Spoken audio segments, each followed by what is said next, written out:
आणि हे भैया आणि हे भाभी अवकातीत राहायचं. मी काय पहिल्यांदा पडली नाही, आणि मी पडली, निवडून आली, नाही निवडून आली, मंत्री झाली, अजून काय झाली तरी माझ्या स्वभावात कधी फरक पडत नाही. मी माझे पक्ष बदलत नाही, मी सरड्यासारखे रंगही बदलत नाही. तुम्ही तुमच्या अवकातीत राहा एवढं तुम्हाला बोलते.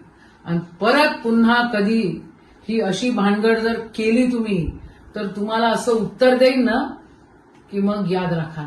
अमरावती जिल्ह्यामध्ये भाऊसाहेब पंजाबराव देशमुखांचा हा जिल्हा आहे. राष्ट्रसंत तुकडोजी महाराजांचा हा जिल्हा आहे. हा गाडगेबाबांचा जिल्हा आहे.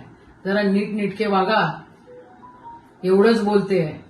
यावेळेला फक्त व्हिडिओ बनवला, तुमची ही भिकारचोटपणा तुमचा हा उघडकीस आणला. आणि परत माझ्या घरी येण्याची भानगड काही तुम्ही पडू नका. आणि माया माणसाले फोटो टाकायचा आहे रे बा, यशोमती ताईच्या घरी किराणा दिला. ह्या जर भानगडी तुम्ही केल्या तर तुम्हाला मग दाखवता येईल मला.